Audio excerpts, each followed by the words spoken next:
तो ऐसे ही एक परिवार में कोविड की घटना हुई, कोरोना की घटना हुई। उन्होंने कुछ दिन तक छुपा लिया।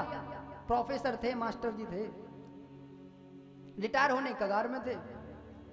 तो बेटों ने, माँ बापों ने, वो जो नीचे रह रहे थे, उन्होंने एक काम करा कि बाबूजी को ऊपर एक कमरा दे दो, उसी में समय से खाना पीना सब चीजें आ जाएंगी। बाबूजी को एक ऊपर का कमरा खोल दिया गया, वो कमरे में रहने लगे।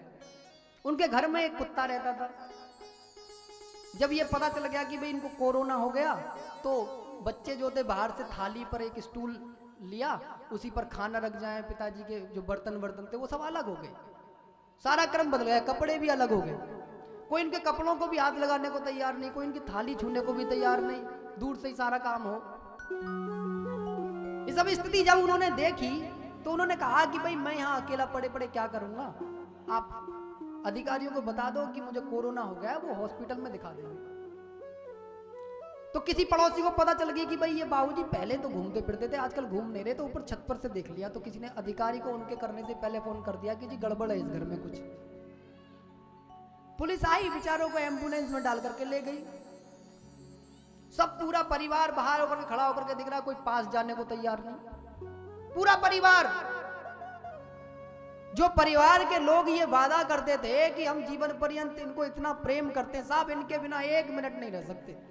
उनकी श्रीमती, जिन्होंने 7 फेरों में ये वचन लिए थे कि जी जीऊंगी भी तुम्हारे साथ और मरूंगी भी तुम्हारे साथ, वो भी अलग खड़ी हो गई।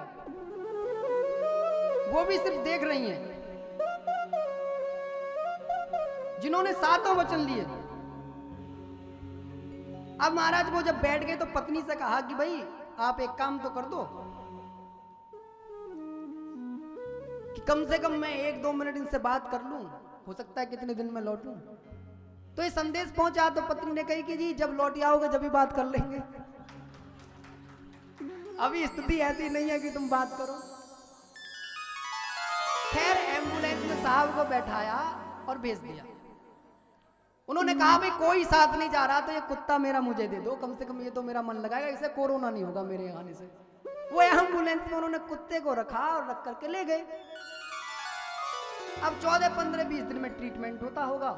वहीं से उन बेचारे प्रोफेसर साहब को वैराग्य प्राप्त हो गया। फोन की सुविधा थी, उनका फोन मेरे पास में आया, आकर के बोले कि गुरुजी ऐसे ऐसे करके हो गया है। मैंने कि जी घर चले जाओ, करना क्या है तुमको। मैंने कि तो संसार की सत्यता है, सुख के साथ ही सब मिले, दुख में मिले ना कोई। बोले घर चले, बोले घर जाने का मन नहीं है, आप कोई आश्रम बता दो, वहां चले जाऊंगा। मैंने कहा भैया इस समय की तो स्थिति है, तुम्हें कोई आश्रम भी रिसीव ना करे।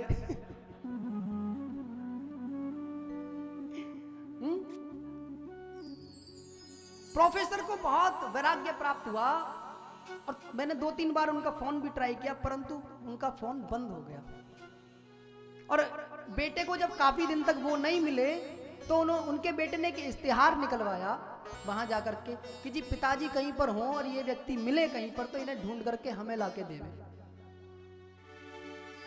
वो इश्तिहार वहां से छपा तो प्रोफेसर जी भी बड़े तेज थे, उनके पास तक पहुंचा। उन्होंने भी 2000 रुपए खर्च करे। बोले बेटों को ये संदेश भिजवा दो कि जी वो मुझे नहीं चाहते, अब जो मेरी पेंशन मुझे मिलने वाली है अब उसके चक्कर में लगे हो, अब मैं घर जाना ही नहीं चाहता कहीं भी। वो मुझे 2-3 महीने बाद में मिले तो उन्होंने ये नियम बनाया कि जो गरीब बच्चे हैं उनको अब वो अपनी पेंशन देते हैं, वो दोबारा कभी घर नहीं लौटे और आज भी वो ऐसे ही अपना जीवन व्यतीत कर रहे हैं आनंद के साथ में। कहने का अभिप्राय मेरा ये है, इस कोविड नाम की महामारी ने कहीं ना कहीं संसार को असंतुष्ट तो किया है, कहीं ना कहीं रास्ते तो रोके हैं, परंतु अपने और पराये का अंतर भी उसने दिखाया है।